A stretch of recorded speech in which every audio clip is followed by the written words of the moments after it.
মাননীয় প্রধানমন্ত্রী জনাব তারেক রহমানের পক্ষে মাননীয় স্বরাষ্ট্রমন্ত্রী জনাব সালাউদ্দিন আহমদকে মহেশখালী সমন্বিত উন্নয়ন কর্তৃপক্ষ বিল 2026 উত্থাপনের অনুমতি প্রার্থনার জন্য আহ্বান জানাচ্ছি। ধন্যবাদ মাননীয় স্পিকার। মাননীয় প্রধানমন্ত্রী জনাব তারেক রহমানের পক্ষে আমি সালাউদ্দিন আহমদ, মন্ত্রী, স্বরাষ্ট্র মন্ত্রণালয়, মহেশখালী এলাকাকে শিল্প ও বাণিজ্যিক অঞ্চলে রূপান্তর ও পরিচালনার লক্ষ্যে আনিত একটি বিল, মহেশখালী সমন্বিত উন্নয়ন কর্তৃপক্ষ বিল 2026 মহান সংসদে উত্থাপনের জন্য অনুমতি প্রার্থনা করছি। ধন্যবাদ মাননীয় মন্ত্রী, আপনি বিলটি উত্থাপন করুন। ধন্যবাদ মাননীয় স্পিকার। মাননীয় প্রধানমন্ত্রী জনাব তারেক রহমানের পক্ষে আমি সালাউদ্দিন আহমদ, মন্ত্রী, স্বরাষ্ট্র মন্ত্রণালয়, মহেশখালী এলাকাকে শিল্প ও বাণিজ্যিক অঞ্চলে রূপান্তর ও পরিচালনার লক্ষ্যে আনিত একটি বিল, মহেশখালী সমন্বিত উন্নয়ন কর্তৃপক্ষ বিল মহান সংসদে উত্থাপন করিলাম। ধন্যবাদ মাননীয় মন্ত্রী। মহেশখালী সমন্বিত উন্নয়ন কর্তৃপক্ষ বিল 2026 সংসদে উত্থাপিত হলো। আমি এখন মাননীয় প্রধানমন্ত্রী জনাব তারেক রহমানের পক্ষে মাননীয় স্বরাষ্ট্রমন্ত্রী জনাব সালাউদ্দিন আহমদকে সংসদে উত্থাপিত আকারে মহেশখালী সমন্বিত উন্নয়ন কর্তৃপক্ষ বিল 2026 অবিলম্বে বিবেচনার প্রস্তাব উত্থাপনের জন্য আহ্বান জানাচ্ছি। ধন্যবাদ মাননীয় স্পিকার। মাননীয় প্রধানমন্ত্রী জনাব তারেক রহমানের পক্ষে আমি সালাউদ্দিন আহমদ, মন্ত্রী, স্বরাষ্ট্র মন্ত্রণালয়, প্রস্তাব করছি যে মহেশখালী এলাকাকে শিল্প ও বাণিজ্যিক অঞ্চলে রূপান্তর ও পরিচালনার লক্ষ্যে আনিত বিলটি, মহেশখালী সমন্বিত উন্নয়ন কর্তৃপক্ষ বিল 2026 অবিলম্বে মহান সংসদে বিবেচনার জন্য উত্থাপিত আকারে গ্রহণ করা হোক। ধন্যবাদ মাননীয় মন্ত্রী। সংসদের সামনে প্রশ্ন হচ্ছে, সংসদে উত্থাপিত আকারে মহেশখালী সমন্বিত উন্নয়ন কর্তৃপক্ষ বিল 2026 অবিলম্বে বিবেচনার জন্য গ্রহণ করা হোক। যারা এ প্রস্তাবের পক্ষে আছেন তারা হাঁ বলুন, যারা এ প্রস্তাবের বিপক্ষে আছেন তারা না বলুন।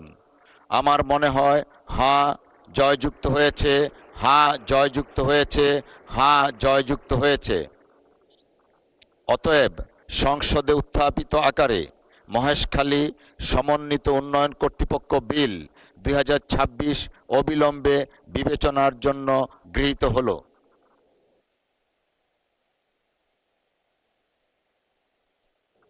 মাননীয় সদস্যবৃন্দ, বিলটির উপর দফাওয়ারি কোনো সংশোধনী নেই। আমি এখন বিলের দফাগুলো সংসদের সামনে পেশ করছি। সংসদের সামনে প্রশ্ন হচ্ছে, বিলের দফা 2, 3, 4, 5, 6, 7, 8, 9, 10, 11, 12, 13, 14, 15, 16, 17, 18, 19, 20, 21, 22, 23, 24, 25, 26, 27, 28, 29, 30, 31, 32, 33, 34, 35, 36, 37, 38, 39, 40, 41, 42, 43, 44, 45, 46, 47, 48, 49, 50 এ তফসিলে এই বিলের অংশ হিসাবে গ্রহণ করা হোক। যারা এই প্রস্তাবের পক্ষে আছেন তারা হাঁ বলুন, যারা এই প্রস্তাবের বিপক্ষে আছেন তারা না বলুন। আমার মনে হয় হাঁ জয়যুক্ত হয়েছে, হাঁ জয়যুক্ত হয়েছে, হাঁ জয়যুক্ত হয়েছে।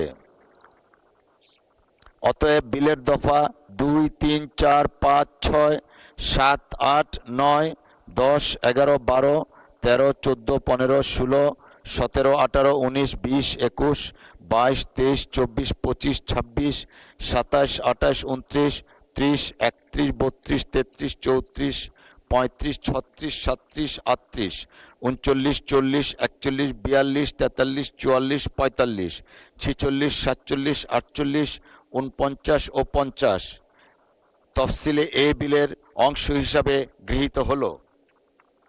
মহান সংসদের সামনে প্রশ্ন হচ্ছে বিলের 1 দফা, বলবৎকরণ দফা, প্রস্তাবনা, প্রবর্তন এবং শিরোনামা এ বিলের অংশ হিসাবে গ্রহণ করা হোক। যারা এই প্রস্তাবের পক্ষে আছেন তারা হাঁ বলুন। যারা এই প্রস্তাবের বিপক্ষে আছেন তারা না বলুন। আমার মনে হয় হাঁ জয়যুক্ত হয়েছে, হাঁ জয়যুক্ত হয়েছে, হাঁ জয়যুক্ত হয়েছে। অতএব বিলের 1 দফা, বলবৎকরণ দফা, প্রস্তাবনা, প্রবর্তন এবং শিরোনামা এই বিলের অংশ হিসাবে গৃহীত হল।